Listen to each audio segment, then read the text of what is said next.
In today's video, I'm going to teach you how to find Zoho Mail password.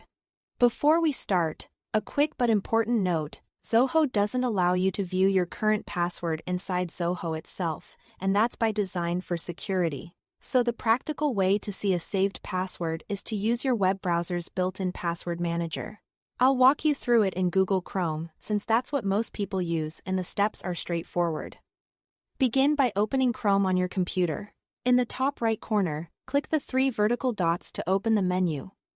From there, choose Settings. On the Settings page, look for Autofill and Passwords.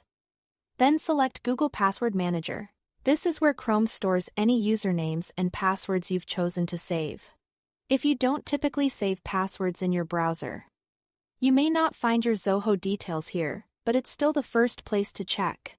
Inside Google Password Manager, use the search bar or scroll through the list to find an entry for Zoho. This might appear as zoho.com, zoho.co, or zoho.in, depending on which site you used.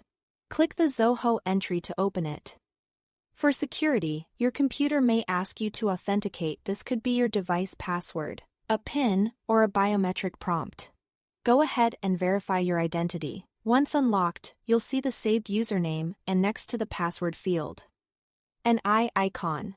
Click the eye to reveal the password.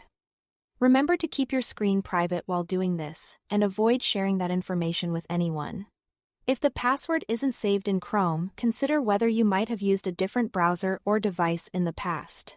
Also, if you use Chrome Sync with a Google account, make sure you are signed into the same account where the password was originally saved.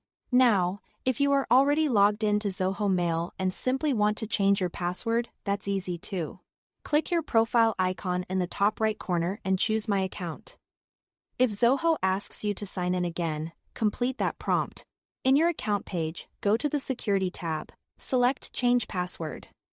Enter your current password, then create and confirm a new one. Choose something strong and unique, and consider updating it in your browser's password manager, so it stays current and easy to access next time. That's it. Thanks for watching.